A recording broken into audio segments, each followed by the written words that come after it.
অনেক অনেক বছর আগের কথা। পৃথিবীতে তখন মানুষ ছিল না, কিন্তু বড় বড় ডাইনোসররা ছিল।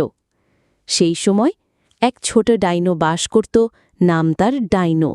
ডাইনো খুব একা ছিল। আহা, যদি আমার একজন বন্ধু থাকত, আমি কার সঙ্গে খেলব? দৃশ্য ২, নদীর ধারে, দুপুরবেলা।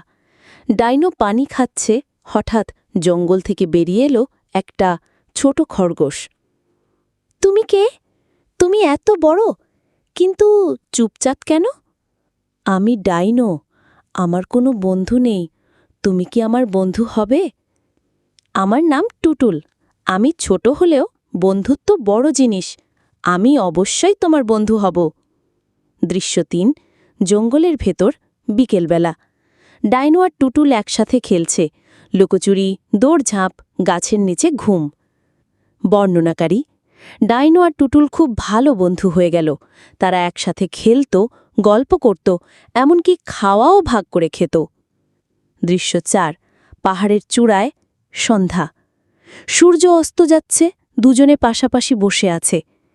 টুটুল, তুমি আমার জীবনের শ্রেষ্ঠ উপহার। আর তুমি আমার জীবনের সবথেকে সাহসী বন্ধু।